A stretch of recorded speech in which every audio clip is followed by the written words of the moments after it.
ఒక సమస్య పరిష్కారమైంది అధ్యక్ష 15 నెలల నుంచి. దాంట్లో మీ కృషి కూడా ఉంది అధ్యక్ష, రాష్ట్ర ప్రభుత్వ కృషి.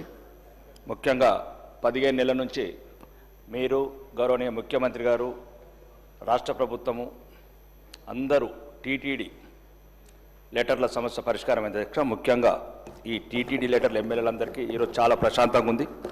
దీనికి కృషి చేసిన మీ అందరికీ మరియు గౌరవనీయ చంద్రబాబు నాయుడు గారికి, పవన్ కళ్యాణ్ గారికి, ఆంధ్రప్రదేశ్ రాష్ట్ర ప్రభుత్వానికి, మరి ముఖ్యంగా ఒక్క నిమిషం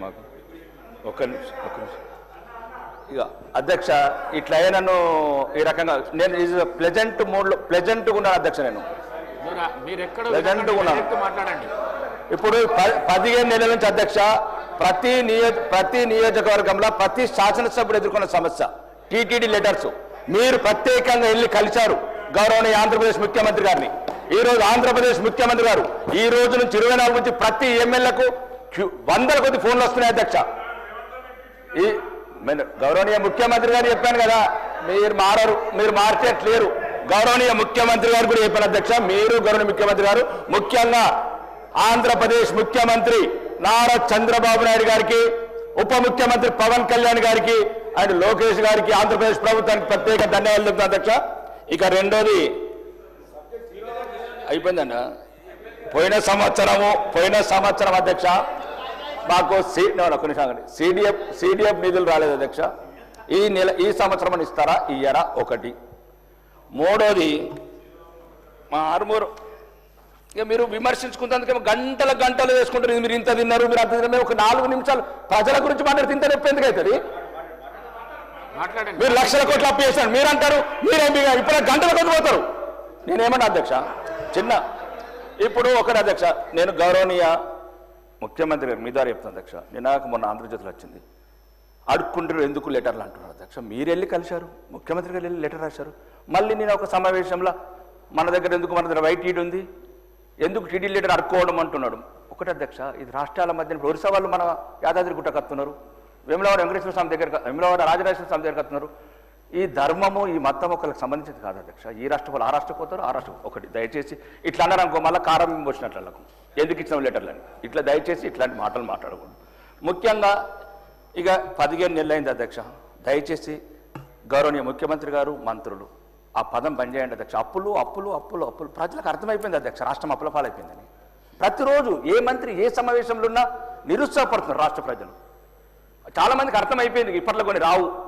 మీరు రోజు చెప్పే అవసరం లేదు ప్రజలకు. ఇప్పుడు ఏదో నారాయణ చైతన్య గారు నెంబర్ వన్ రోజు అదేనా అధ్యక్ష? అయిపోయింది, అందరికి అర్థమైంది 8 లక్షల కోట్ల అప్పు ఉంది. ఇప్పట్లో మేము వీళ్ళు చెప్పిన ఏం వచ్చేటట్లేదన్నారు సార్, అర్థమైంది. కానీ దయచేసి రోజు మీరు అట్లా ఉంటే పెట్టుబడిదారులు రారు, ఇండస్ట్రీస్ రారు, ఒక రియల్ ఎస్టేట్ ఇన్వెస్ట్ చేయరు అధ్యక్ష. ఇది కూడా ఆలోచించండి, 2 వైపులు ఆలోచించండి. అప్ప ఒక్క రోజులో తీరేది కాదు అధ్యక్ష, అది ఉన్నది అప్పు ఒక్క రోజు తీరేది కాదు. తర్వాత ఎట్లనో తీసి తీర్దాము, లేకపోతే ఏమైనా ఉంటే భూములు అమ్మేద్దాం, అది 400 ఎకరాలు పెట్టి ఇంకో 4000 ఎకరాలు అమ్మేద్దాం, అయిపోతుంది. ఇష్యూ అది కాదు అధ్యక్ష. నేను ఒకటి అధ్యక్ష, నా సమస్య ప్రోటోకాల్ అధ్యక్ష మీ దృష్టికి తీసుకొచ్చాను. గౌరవనీయ మంత్రి గారు, మా ఇన్ఛార్జ్ మంత్రి గారు దృష్టికి తీసుకొచ్చాను అధ్యక్ష. కలెక్టర్ కూడా ఫోన్ చేశారు, గౌరవనీయ మినిస్టర్ గారు. వాళ్ళు ఏమంటారు అధ్యక్ష, అధికారులు మేము పోకున్నా కానీ కొబ్బరికాయ కొడుతున్నారు, ఫౌండేషన్ టోన్ ఎత్తున్నారు. అధికారులు మేము పోకుండా వేస్తున్నారు అంటున్నారు. నేను అడిగాను అధికారులను, మీరు పోకుంటే ఎట్లా వేస్తారు అంటే వాళ్ళు ఏమంటారు అధ్యక్ష, 2-3 సార్లు ఓడిపోయిండు పాపం, 2-3 సార్లు ఓడిపోయిండు, ఇంటికి వెళ్ళి ఫోన్ చేస్తున్నారు. ఒక్క నిమిషం అధ్యక్ష, ఇది నా ఐడెంటిటీకి సంబంధించిన అధ్యక్ష. నా కోటేసి గెలిపించారు అధ్యక్ష. రోడ్లు అన్ని అతనే, ఒక ప్రభుత్వ కార్యక్రమాలు అతనే నిర్వర్తిస్తుంటే గౌరవనీయ మంత్రి గారు, ఇన్ఛార్జ్ మంత్రి గారు ఫోన్ చేశారు కలెక్టర్కు ఇది జరగకూడదని. కానీ కలెక్టర్ గారు ఏమంటున్నారు, సార్ మేము అధికారులు పోకుండా చేస్తున్నారు అంటున్నారు. అట్లనప్పుడు పిచ్చాసుపత్రులు వేయండి.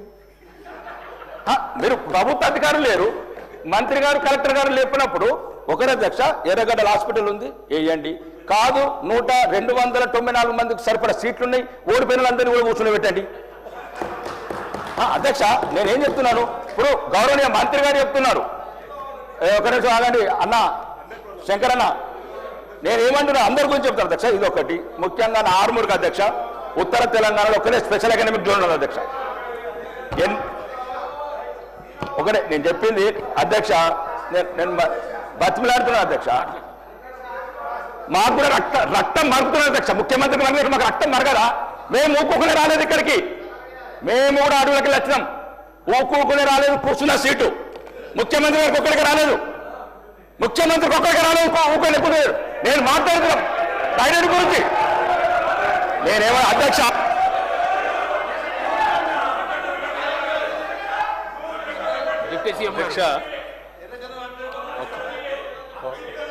అధ్యక్ష 0 అవర్ పెట్టింది. 0 అవర్ పెట్టింది. వారి నియోజకవర్గంలో కానీ ఇంకేదైనా సమస్య ఉంటే ఆ ఒక్క సమస్యను చెప్తే ప్రభుత్వం నోట్ చేసుకొని దాన్ని పరిష్కారం చేయడం కోసం ప్రయత్నం చేస్తుంది. ఒక్క నిమిషం. 0 అవర్లో సమస్యను పక్కకు పెట్టి రాజకీయాల్లో ఆవశ్యంగా మాట్లాడుకొని లేకపోతే ఇంకో రకంగా ఏదో చేయాలనుకుంటే 0 అవర్ ఉద్దేశమే పక్కకు పోతుంది. గౌరవ సభ్యులు సరే వారికి నేను విజ్ఞప్తి చేసేది ఏంటంటే మీరు చెప్పాలనుకునే సమస్య గట్టిగా ఆవేశపడి అరిస్తే సమస్య పరిష్కారం కావద్దు దీక్ష. సభలో మీరు చెప్పాలనుకునేదైనా సమస్య ఉంటే సభ దృష్టి వినండి కనీసం కొద్దిగా చెప్పాలనుకునేది ఉంటే చెప్పాలని సార్. వాళ్ళు ఆవేశంగా మాట్లాడాలనుకుంటే అంతకంటే ఆవేశంగా మాట్లాడే వాళ్ళు చాలా